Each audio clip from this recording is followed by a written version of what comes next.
they saw something different this year on the field, and we put their logos on the field, and he was one of the logos that we put out there. Well, and the way it started was I've had a lot of people ask me about this, and you know, we had 3 particular people that came up and said, we want to do something extra, we want to do a little more for you, and you know, we ended up having Clean Air and Electric, State Farm, and Burt, and those people came to us and said, we want to do whatever it takes.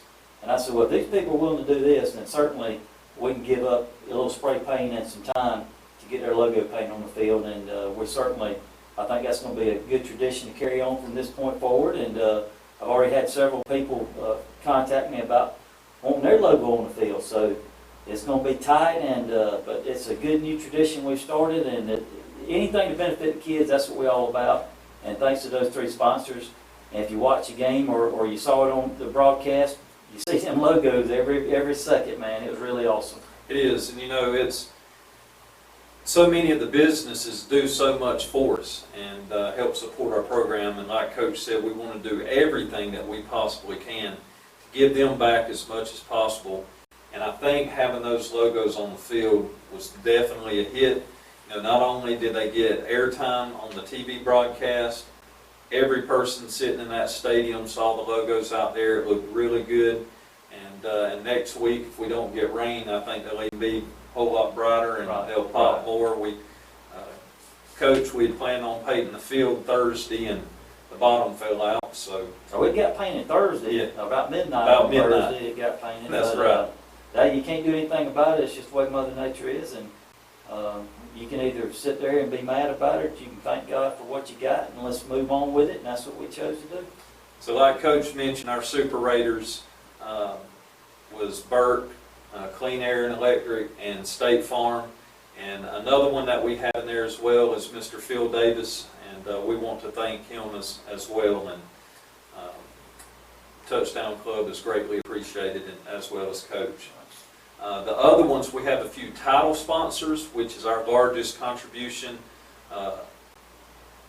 that we have up to date on our contracts. When a company wants to come in and they want to support the Touchdown Club, they can make a $1,000 contribution, and they get a certain package that comes with that contribution. And those title sponsors, we would like to thank Bennett Johnson for their big contribution.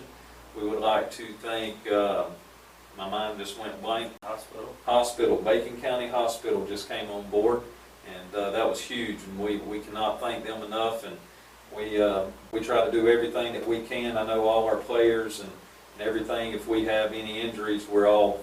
Well, and my family too, so that's just as important as my players. That's right. We get seen up there, and unfortunately sometimes it's a necessity. You have to go see a doctor or to go to the hospital, and we're fortunate to have one of that caliber in Alma, you know. That's right. And they take good care of all of us.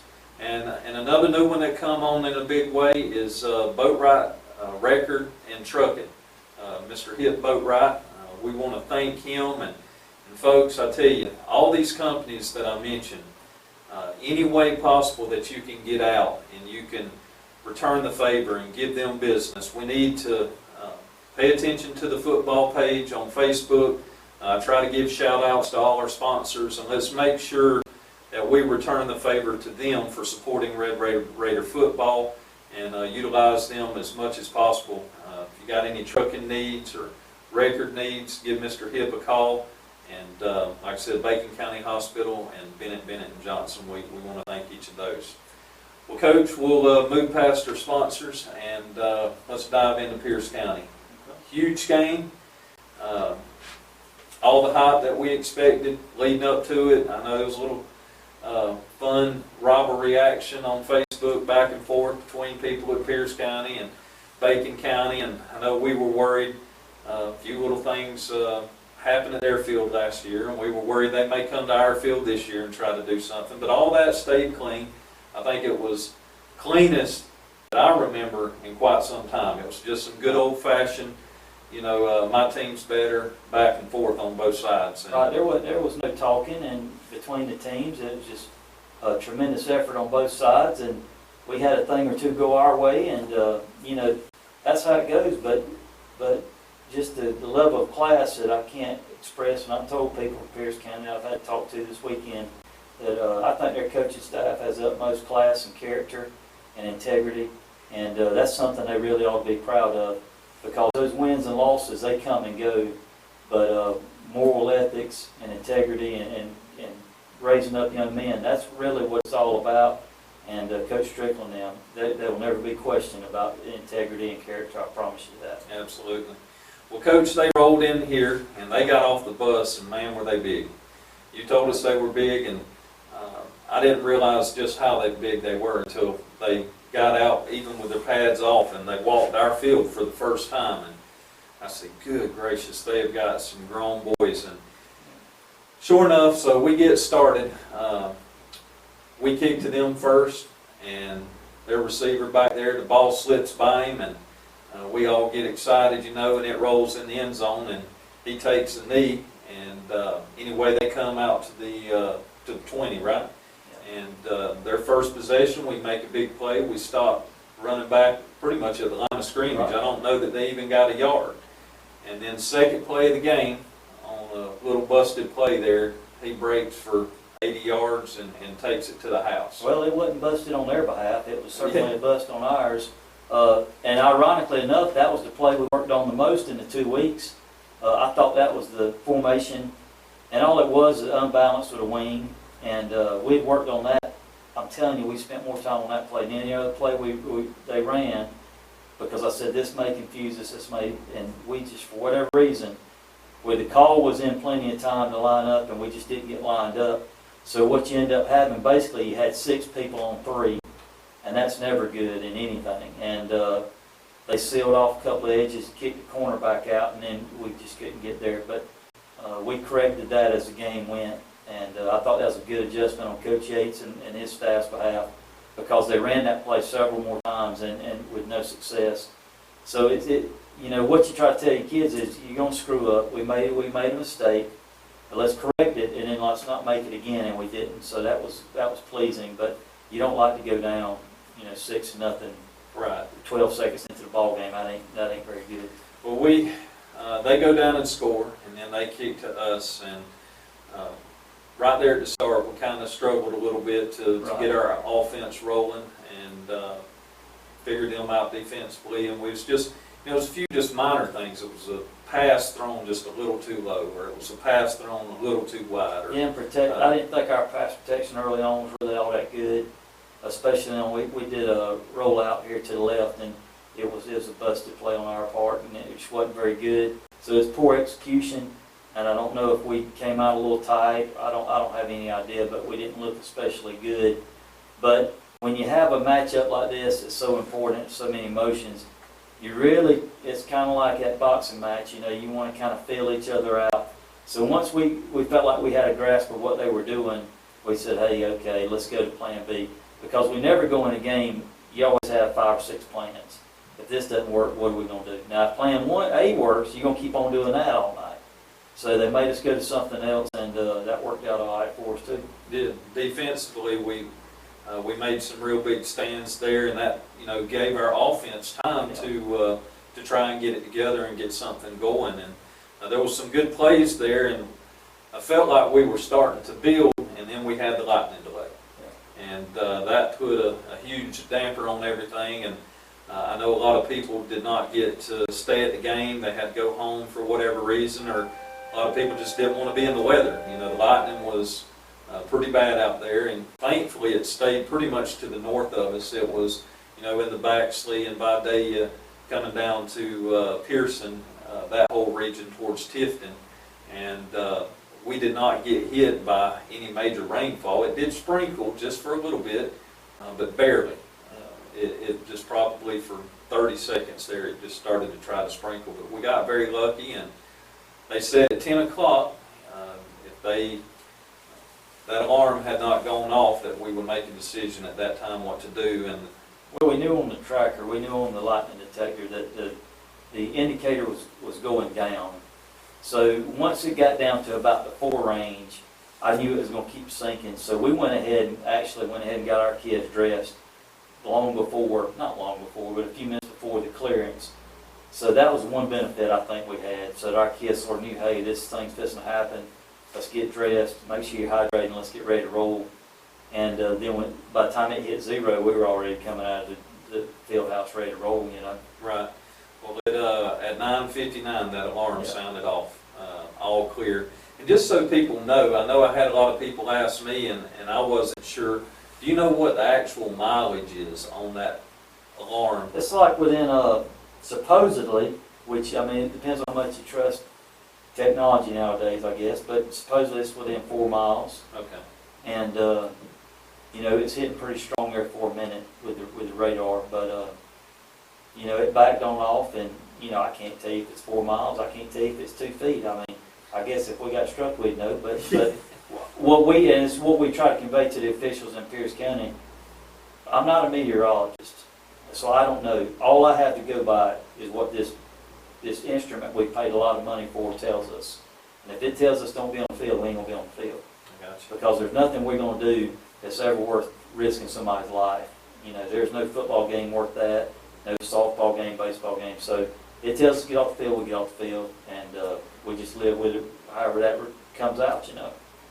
Well, during the break there, you know, there's always a concern of, you know, how are we going to come back out? Are we going to be tight? And you know, you get loosened up before the game, and how tight exactly are we going to be? And man, I tell you what, Coach, our boys came out, and we had possession of the ball, and they marched straight down the field and put up 7 on the board. And it was real big. And we kicked the ball back to them, and then on the returning possession from them, I believe that's when Legondrick had an interception. And we ended up being able to take that and drive it back down the field and score on that possession. And then we kicked back to them again. We caused them to fumble on the 13. And we pick up the ball there and start driving, marching down the field, and find a way to punch it in. And we kicked to them again and caused them to fumble on the 14th. But we did not score on that drive. I believe they held us there. And then the final time Well, I'm sure we turned it over. I don't remember holding us, but we probably turned the ball over, and which is something we've got to eliminate, and we preached it. And I don't, you know, it's getting to the point now we're going to have to give some drastic measures, hold on to the football. But you fumble twice inside the 15-yard line, and that's inexcusable. I don't care who you are. And I'm tired of seeing it, and we've made adjustments today, and we're going to find people that want to play to hold on to the football before this thing's over with, because you know, you're not going to go very far, and you're not going to beat good teams continuously doing that kind of thing, and that's something we've got to get better at. It's bottom line. Well, one thing that stood out to me the most was our defense did cause 4 turnovers right there within, I think we scored 28 points within 6 minutes, 5.5, 6 minutes. So we had 7 possessions, you know, 7 possessions in a row. The first one we turned it over, first of 7 we turned it over. Then we scored on 5 straight possessions. And then on the 7th possession, we're going in on 15 and turned it over. So you're looking at right there, you really left, you know, 14 points on the field. Right. And, but yeah, defense helped it. And I was talking to a newspaper guy this past week, and he said, "You think the fumbles help? You know, how do you ask me about fumbles?" And all I can tell you is this: I know every time I looked up, we had 3 or 4, you know, black hats on the football too. So, you know, I'm sure they'll correct fumbles, but getting after them helped our cause. And if you get after people and get to the football and you play hard, those kind of things happen for you. That's right. Well, defense, I definitely got to give them a shout out, Coach, because they played lights out football. I was real impressed with their effort. And very outmanned. You know, we were outmanned physically at almost every position on defense. And the fear I had was that they would come out here and just kind of roll us around on the field and push us around. But that didn't happen. And just because of great effort on our behalf. And that's the only thing that saved us, really, because I really believe we were outmanned probably 100 pounds across the front. Another thing, I know Pierce County, they're going into the late in the 3rd quarter, had a player go down, and we had to cart him off the sideline. And I never did hear, I know they carried him to Waycross Hospital, and I didn't hear anything. Did you hear anything there, Coach? Well, I won't speculate on the young man, because, you know, that really ain't for me to say. But we certainly want to keep him in our thoughts and prayers. And you know, anytime, and that's what you try to convince. You want people to understand this is a serious, serious, dangerous game we play. And that's why we spend so much money on equipment. That's why we take such good care of these boys, because they really putting their life on the line every Friday night for our entertainment and enjoyment and for the pride in their town. And it's a serious, serious game. And we certainly, our thoughts go out to him. Yep. And we understand that when you suit up, that you never know. As we know very well, you just never know. Well, you know, I don't want to not give offense credit because they put up 35 points on a very big. Right. I think we only had 400 yards offense, so we did okay. Yes, they did. So I was very pleased with Jules' effort and Legondre Snell. Man, he just can get some air and get up there and catch a football at the highest point. He had an outstanding game, and J.P. Peterson had some big plays. And old Mad Dog Madison, man, he just he rushed for 140 yards, and you know, we told him this morning 140 is good, but if we take care of the football, then we rush for 200, and then that's great. That's the difference between good and great. Good running backs rush for 140 yards. Great running backs rush for 200. So you know, I think we've made that point quite clear to him. I thought Cooper did a very good job also at quarterback, and then I thought the offensive line really got better as the game went, and we ended up playing 2 juniors and a sophomore on the offensive line too, and this is supposed to be a real senior offensive line, and they are, and they're very good, but those young guys jumped in there and did a very good job too. And David Waters was probably outmanned by 150 pounds all night, but he's just an old tough, dirty boy, and he got in there and got with it, and you know, it didn't scare him none, and we're really pleased with the job he did. good deal. Well, before we go to the break, Coach, one more area that I felt we excelled in was special teams. I thought special teams was good. You know, Bloodworth has several kickoffs, 3 of them, I believe, as a matter of fact, that were inside the 10-yard line. That's huge. Anytime you can pin your opponent inside their own 10-yard line. And then our PAT kicker. Yeah, Ronaldo's excellent. Yes. That's probably as good as I've ever seen, actually. He was dead on and kicked a couple of them over the net.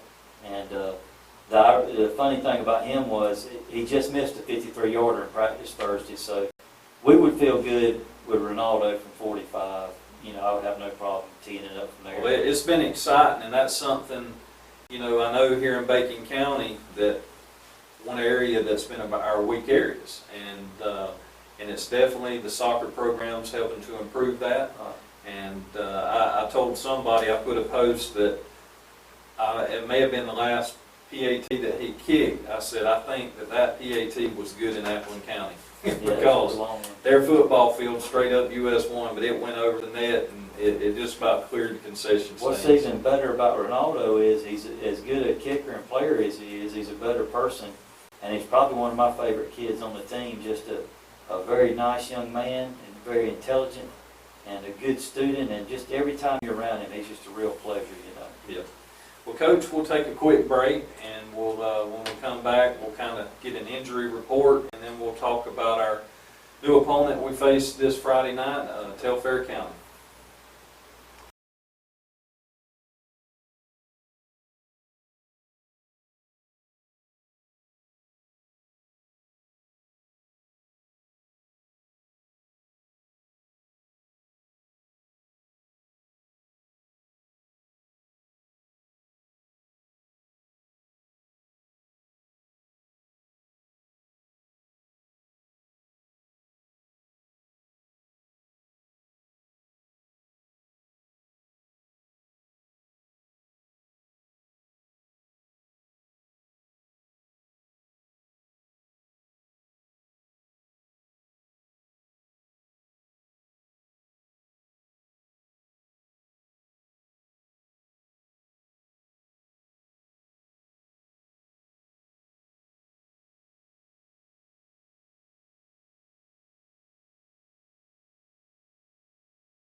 Welcome back to the 2017 Red Raider Coaches Show. I'm your host, Joe Hayes.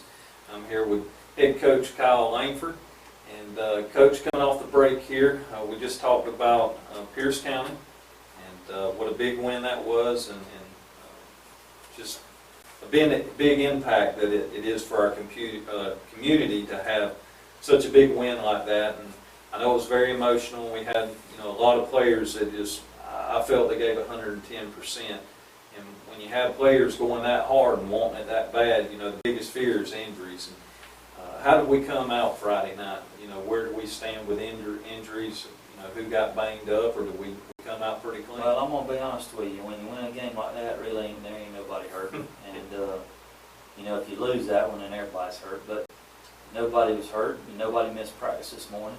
And so that's always the gauge. If you got people, that can't practice, that's when you might be really hurt. But we didn't have anybody miss practice. Everybody looked fine, and so we were extremely fortunate. But like I said, when things are going good and it's fun, and nobody want to be hurt then. And so we're certainly fortunate on that part, I guess. Yep, absolutely.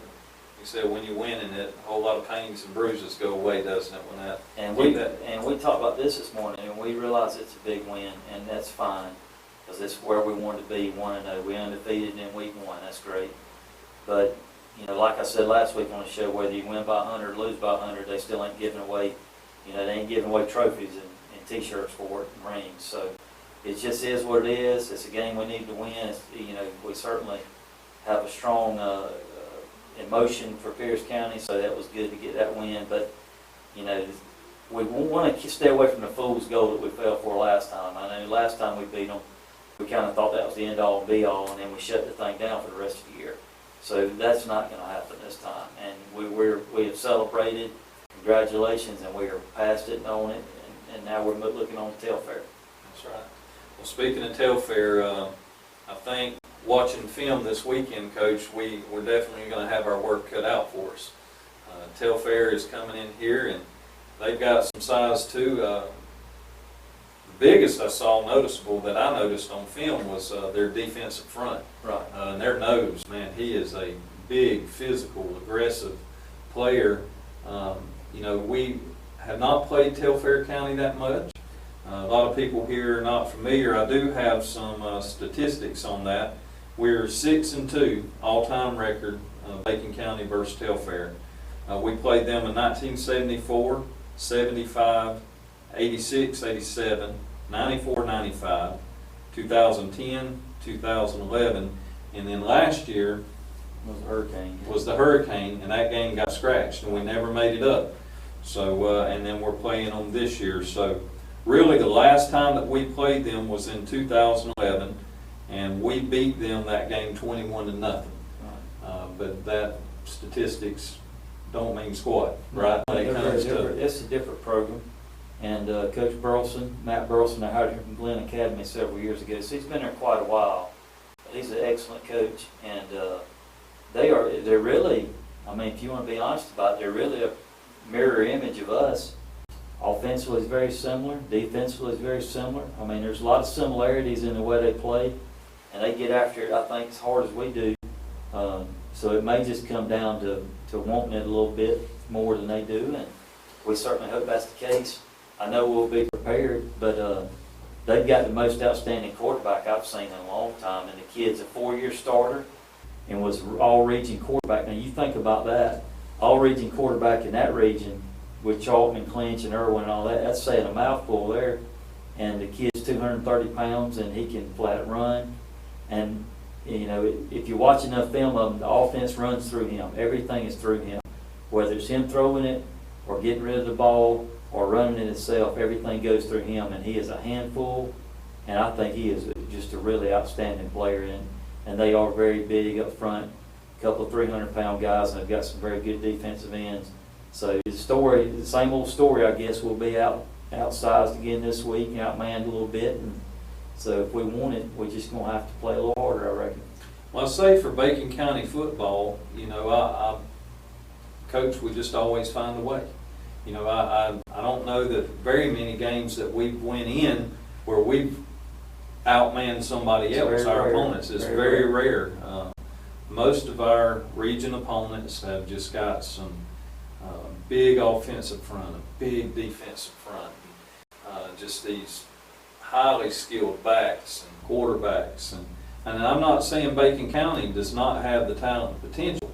I'm just talking as actual weight and We're sizes. looking at the eye test, you know, everybody looks at the players coming off the bus and walking on the field, and that's human nature, and I do it too. And we're not gonna scare anybody getting off the school bus, and we're not gonna scare anybody in pregame, and that's not our intention, because games are not won and lost at that point, you know. They're won and lost between that whistle, and so we just have to play harder, and that's what we tell them every week, and we talk about it every day at practice.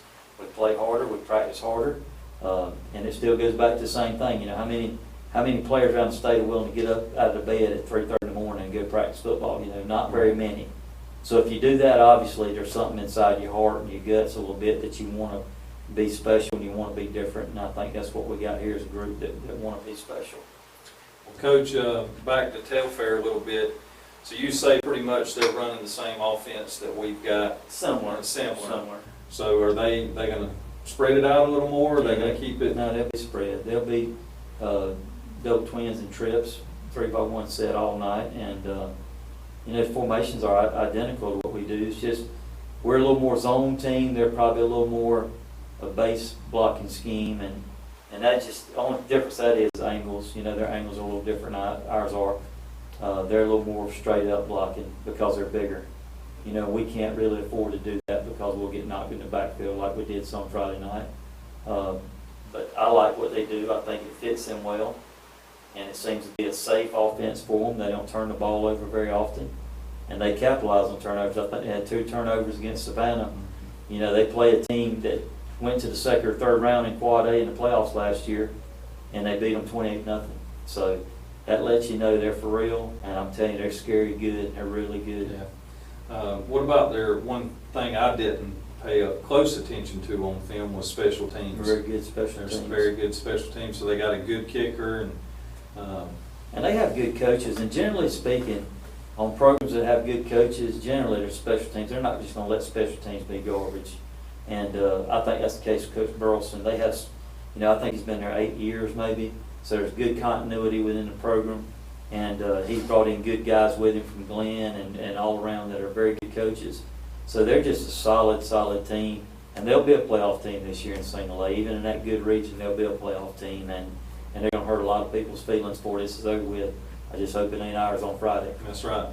Well, we definitely want to ask Raider Nation to come and support us. We ain't going to ask you to come. I mean, but I'm telling you what, if you want to get your money's worth and be excited and see something fun, you come on out. And like I said last week, and if it wouldn't have been for that lightning, there'd been a lot of people wouldn't have had a seat. But come on out. I mean, this is the time, and I feel like this is a really good team we got, and you're going to get your money's worth, you're going to be entertained, and we're going to play our tail off 4 quarters. Right, we want to keep this momentum going, and these boys are working hard. Like I said, we're coming off a big win, and like I said, we want to keep this train rolling, and you coming out and helping cheer us on definitely does that, right? Well, Coach? we're all part of it. I mean, you know, the fans are just as much part of it as coaches. Coaches are just as much part of it as players. Players just much part of it as the rest of the students in this school and administration. So it's all of us together, and we couldn't do any of it without the other. Right. You know, if you take one of those portions out, if you take the band out, we're not a very good program. If you take the cheerleaders out, it's not a good program. If you take the fans out, it's not a good program. So it's got to be everything. And coming off being that program that's won state championships and seeing how the system's supposed to work, you've got to have all that. If you're lacking in any of those things, you'll never be a championship type program. And I think that's where we're on the cusp of right now. And if those fans come on out and help us push it on over Friday night, I think we're going to take another step. That's good. That's good. Well, Coach, we our pregame meal last week. Oh boy, I'm still drooling thinking about it. Well, one of my coaches this morning, we get out there at about 4 o'clock starting to set the field up, and he said, I sure wish I had a piece of that chicken for Pine Level this morning. It was so good, the whole meal. The only concern I had was that we'd ate too much and we wasn't going to be able to get out and move around and all that. Now, I know I did, and it was fantastic. And the great thing about it, just like with all churches, you go in there and people hugging your neck and they're glad to see you, and it doesn't feel like it's a chore, you know. We don't want to be a burden on anybody, and we don't like going to churches where we feel like we're a burden on people. But I can assure you at Pine Level that was not the case. They brought us just in like family, and they were glad to serve us and glad to see us enjoy it. And that's what we get with all our churches, and we're just so blessed in that aspect. But another good night there too. We won in more ways than one on Friday night. That's always good. Yeah. Do you know who you have coming up this week, Coach? Not sure yet. Not sure. yet. Okay.